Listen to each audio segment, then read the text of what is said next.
የሙስሊሙን አንድነት ከሚቆራርጡት አንድ ታሪክ ነግራቸዋለሁ ወሳኝ ስለሆነ። ነብዩ መሐመድ ሰለላሁ ዐለይሂ ወሰለም የገዝወቱ አሕዛብን ሁላችሁ ታውቃላችሁ። የአሕዛብ ጦርነት ረሱል ሰለላሁ ዐለይሂ ወሰለም በህይወታቸው 28 ጦርነቶችን በመሪ ጀነራልነት መርተዋል።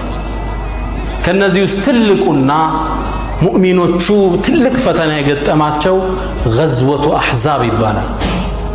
ከባድ ነበር። ከውስጥ በኑ ቁረይዛ፣ ከውጭ ገጠፋን ቁረይሽ 12000 ጦር ይዘው መጥተው ሙስሊሙን ቶታሊ ለማጥፋት ይወስናሉ።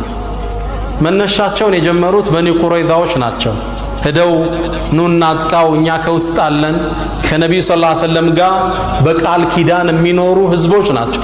በኒ ቁረይዛ ማለት ቃል ኪዳን ተግባብተው ጠላትን በጋራ ሊመክቱ አገርን በጋራ ሊጠብቁ ሙስሊሞች አይደሉም፣ ይሁዳዎች ናቸው። ግን አብረን የምትኖሩ እስላም መቻቻልን አሳይቶን ተጻጽፈው የሚኖሩ በቃላቸው የሚኖሩ ህዝቦች ነበሩ። በጎን ግን ሄደው ቁረይሾችን አነሳሱ።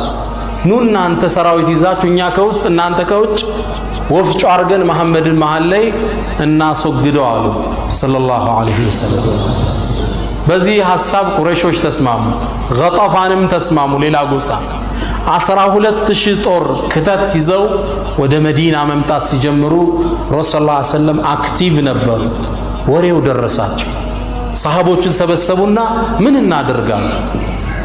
ነብዩ መሐመድ ሰለላሁ ዐለይሂ ወሰለም ሙስሊሞችን ለማጥቃት የቁረይሽ ጦር መንቀሳቀስ ሲጀምር ረሱል ሰለላሁ ዐለይሂ ወሰለም የወሰዱት አንድና ብቸኛ ስትራቴጂ መዲና በተራሮች የተከበበች ናት።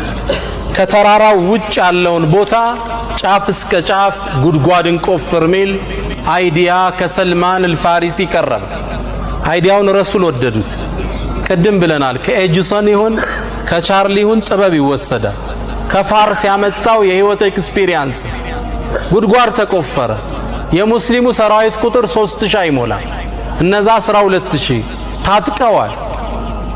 ረሱል ሰለላሁ ዐለይሂ ወሰለም ሴቶችና ህፃናትን የሆነ ቦታ ላይ ቤት አስቀመጡና ከልለው ጉድጓዱን ከቆፈሩ በኋላ ተራራውን ተጠግተው ጠላትን መጠባበቅ ጀመሩ።